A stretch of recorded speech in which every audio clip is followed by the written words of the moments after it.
महाराज काय सांगणार आज संत श्रेष्ठ मुक्ताबाईंच्या पालखीचं मराठवाड्यातील जालन्यात आगमन झालेलं आहे। किती दिवसाचा प्रवास असतो, किती वर्षांची परंपरा आहे, किती भाविक सहभाग? आदिशक्ती मुक्ताबाईंचा हा पालखी सोहळा जळगाव जिल्हा, बुलढाणा जिल्हा म्हणजे खानदेश आणि विदर्भ या प्रादेशिक विभागातून आता मराठवाड्यामध्ये म्हणजे जालना जिल्ह्यामध्ये आज दाखल झाला।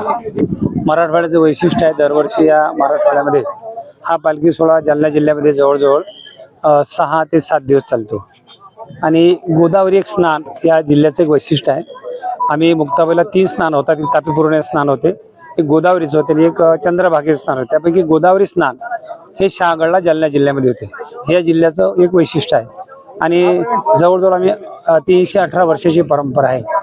30 दिवसाचा प्रवास असतो, 650 किलोमीटर अंतर आहे, 6 जिल्ह्यातून प्रवास असतो। आणि हा पालखी सोहळा आज जालना जिल्ह्यामधून बीड जिल्ह्यामध्ये जेव्हा प्रवेश करेल तेव्हा स्नानाने त्याचा निरोप घेतला जातो आणि बीड जिल्ह्यामध्ये त्याचा प्रवास सुरू होतो। किती भाविक सहभागी आहेत? त्याच्या हजारो भाविक याच्यामध्ये सहभागी आहेत। मध्य प्रदेश, विदर्भ, खानदेश आणि मराठवाडा या भौगोलिक प्रदेशातून चालणारे जे वारकरी आहेत, जे दिंडे आहेत, त्या सगळ्या मुक्ताबाईचं म्हणून चालतात। म्हणून आमच्या सोहळ्यासोबत 150 दिंड्यांची नोंद आहे की 150 दिंडे आपल्यासोबत चालतात। आणि असंख्य हजारो लाखो भाविकांसोबत आईसाहेब त्या सर्वांना घेऊन पंढरीच्या दर्शनाला त्यांना घेऊन जातात। परात परत सोयरा पुंडलिक बरा जे आईसाहेबांच्या संगतीमध्ये त्याचे संगती गेले भक्तीने देखिले भीमा तेरव आईसाहेबांच्या हाताला धरून, बोटाला धरून, पदराला धरून मुक्ताबाईच्या सोबत सगळे वारकरी पंढरीनाथाच्या दर्शनाला जातात। उद्या पहिल्यांदा जालना शहरात भव्य रिंगण सोहळा होणार आहे, कशा प्रकारचा उत्साह आहे? रिंगण हे प्रत्येक पालखी सोहळ्यामध्ये होते। 7 मानाच्या ज्या पालख्या आहेत त्याच्यामध्ये नामदेवरांचा पालखी सोहळा पंढरपूरमध्ये असतो, पण बाकीच्या 6 पालखी सोहळ्यामध्ये रिंगण असते। दरवर्षी आईसाहेबांच्या पालखी सोहळ्याचे रिंगण असते। आम्ही बीड जिल्ह्यामध्ये, धाराशिवमध्ये, सोलापूरमध्ये हे रिंगण असते। बुलढाणा जिल्ह्यामध्ये उभं रिंगण करतो।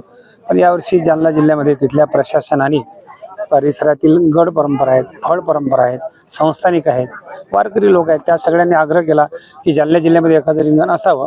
पण तिथल्या प्रशासनाने अनुकूलता दाखवली। आणि आम्हाला सुद्धा कन्हैयानगर ते पांझरापोळ हे अंतर 3 किलोमीटर आहे आणि वेळ खूप असतो। जागा उपलब्ध जर नगरपालिकेने करून दिली आणि प्रशासन सहकार्य केलं, सगळ्या वारकऱ्यांच्या भावनेचा आदर करून आम्ही जालना जिल्ह्यामध्ये वेळेचं जे नियोजन झाल्यामुळं सकाळी आम्ही जालना म्हणजे कन्हैयानगर निघतो, पांझरापोळला दुपारच्या न्याहारे असतात, तर मधले वेळही होता आणि ती जागा उपलब्ध झाली जीएस ग्राउंडची। नगरपालिकेने, त्या संस्थेने, सगळ्या लोकांच्या, प्रशासनाच्या, सेवाभावी संस्थांच्या सगळ्यांच्या सहकार्याने यावर्षी जालना जिल्ह्यामध्ये प्रथम रिंगण सोहळ्यामध्ये असते, पण जालना शहरामध्ये प्रथम होते। मला असं वाटतं हे रिंगण आपण कायम करू, दरवर्षी आपण ते करत जाऊ। यावर्षी आता नवीन असल्यामुळं काय शासन आणि संस्थान आणि सगळ्यांच्या समन्वयातून तो रिंगणाचा कार्यक्रम होईल आणि मग जालन्यामध्ये दरवर्षी रिंगण होईल जाईल।